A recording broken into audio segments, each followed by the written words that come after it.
starting in 2001 and then picking up speed ever since, Americans bit by bit have lost interest in and faith in the international order, and now we're to the point where the U.S. is just, letting the ceiling of civilization fall. And for the countries like the Europeans, like the Chinese, like the Saudi Arabians, this is going to be a disaster because there is nothing about their economic and political systems that is sustainable without the Americans holding the center. And the Americans are leaving.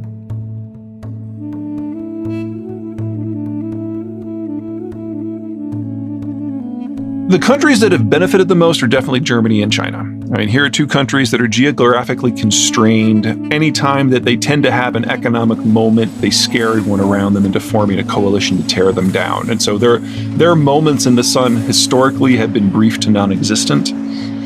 What really sets these two apart now is how integrated they've become with the wider world and with each other in an era where the Americans have removed security concerns from the table.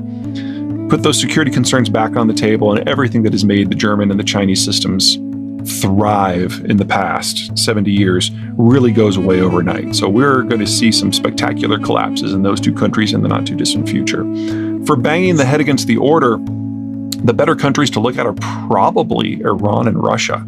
Now, the global order was formed to face down the Soviet Union, so the Russians are pretty obvious there. But Iran, the United States doesn't use a lot of Persian Gulf oil, never has. What happens is the oil flows out of the Persian Gulf to fuel global trade. And global trade is what gives the Americans their alliance network, and the alliance network is what gives the Americans their security. Well, the Americans are now defining security differently. They've never really used the trade. Courtesy of the shale revolution, they don't care about the oil. So everything that's kind of kept the Americans bound to this region is now gone, which means that Iran has gone from fighting the order because the Americans are in charge of it to all of a sudden being one of the countries that is most dependent upon freedom of the seas. The Iranian Navy wouldn't do well in a bathtub, and it certainly can't protect outgoing cargo shipments. It's Americans that have allowed that to happen. The idea of the order was so holistic that the United States even protected the shipping of countries that it was bombing at the time. And so Iran has gone from a country that hates everything about the global order that the Americans lead to all of a sudden being one of its biggest beneficiaries. And the same goes for the Russians. The Russians export raw commodities, whether it's oil or natural gas or timber or iron ore or whatever it happens to be. All of that requires a placid international environment. So when the Americans step back and countries start taking matters into their own hands, these countries that have so reflexively fought everything about the international system for decades, all of a sudden are going to discover that there are two of the countries that are going to suffer the most when the Americans are gone. The American presence is what has made the Persian Gulf region so calm for the last 70 years. And I got to underline that. Despite all the wars in Iraq and Afghanistan, Saudi Arabia, and Syria, this is the calmest period in this region's history.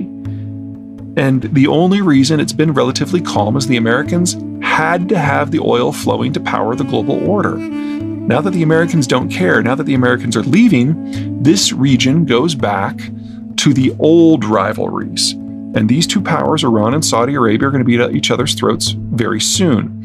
You could actually argue that the civil war in Syria is kind of the opening gambit in this conflict. The Saudis and the Iranians have backed opposite sides.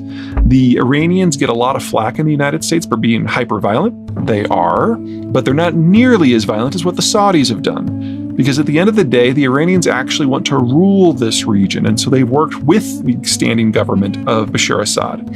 The Saudis don't. They know that no one in the region respects them. They know that they lack the institutional capacity to actually rule this region. So they're willing to burn it all down if that hurts Iran. So when you look at all these conflicts that are simmering in the region, in Syria and Afghanistan, in Iraq and Yemen, this is what they are in a moment of calm. When the Saudis still have some hope that the Americans are going to remain engaged and impose some sort of stability on the region from the outside. As soon as the Saudis give up on that hope, the gloves come off and this gets serious. I would argue that the Iranians are doing everything that they can, that they're, if anything, overexposed right now. So their ability to surge violence into this region, I don't think it exists. That doesn't mean that they're done by any stretch of the imagination, but I think they've pushed as hard as they possibly can. They might be able to maintain this tempo, but I don't think they can increase it. The Saudis absolutely can. The Saudis conservatively have $2 trillion saved up in their sovereign wealth funds, not all of which is on the books. They also, every once in a while, prune minor branches of the family tree and throw princes in prison and take all their cash. So their ability to ramp up what they're doing is extreme. Keep in mind that some of the backroom, quiet militant groups that the Saudis have spawned and unleashed upon their enemies in the past include groups like ISIS and Al-Qaeda. So their capacity for, just with a few weeks' notice, to go up and stir up a lot of trouble, throw a lot of cash at a militant group, provide them with a little bit of intelligence and weapons, that's almost bottomless. And the only reason it hasn't been more is because they think that the Americans might not be ready to leave. Now, as soon as the Americans do formally leave, they're going to try to find a new sponsor, but really there aren't a lot of players. The Europeans and the Asians really don't have the staying power to play a role, and certainly don't have the deployable militaries in terms of, getting a large army to the region to make a difference. Turkey's a possibility, but honestly, the Turks think as badly of the Saudis, I think, as I do. The best bet is probably Israel. Israel is of the firm belief that if we can get various members of the Islamic world fighting each other, then they're not going to have the spare bandwidth to go after the Jewish state. And that's probably a really good plan. So they're providing already the Saudis with weapons training, with some equipment that the Americans won't give them, with time on target intelligence. They're stirring up groups around the region in parallel with the Saudis to a little degree. And there's never, ever going to be an Israeli base in Saudi Arabia. They've done a very good job at keeping this relatively low profile from a PR point of view, but it's pretty safe to say that most of the Arab world nations today actually prefer working with Israel to Iran. They don't see the Israelis as wanting to conquer them, and that makes all the difference.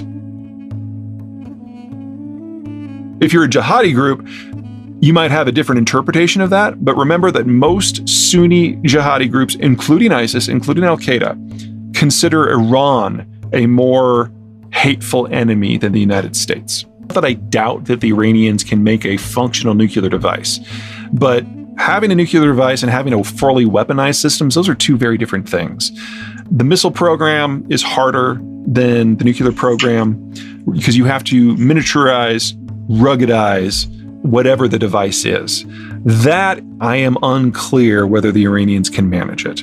But if it ever does appear that the Iranians are getting close, I can guarantee you that the Saudis will go to either Israel or Pakistan and just buy a few. In a heartbeat. I mean, you gotta remember, the United States developed a nuclear weapon during World War II because we didn't think we could win the conventional fight. We didn't nuke Germany because that ultimately became a land war where we had the preponderance of power, and we didn't nuke them.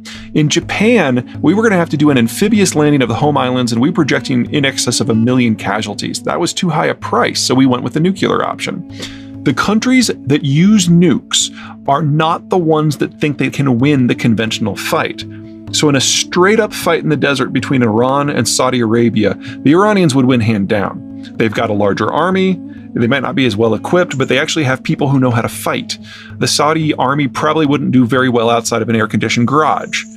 So the Saudis would go with nukes, and you can play that, replay that anywhere in the world. I don't worry about Chinese nukes.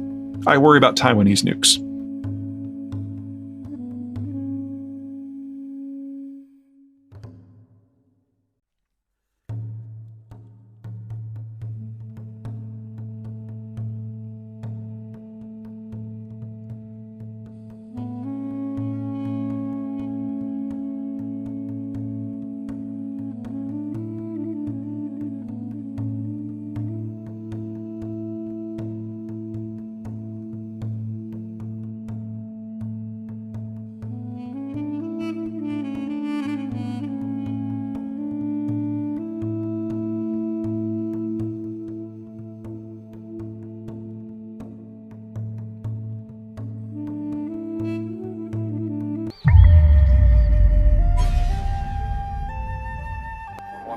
low fly at this time, passing 070 for 140, looking to RTB, Lake needs to be a septum.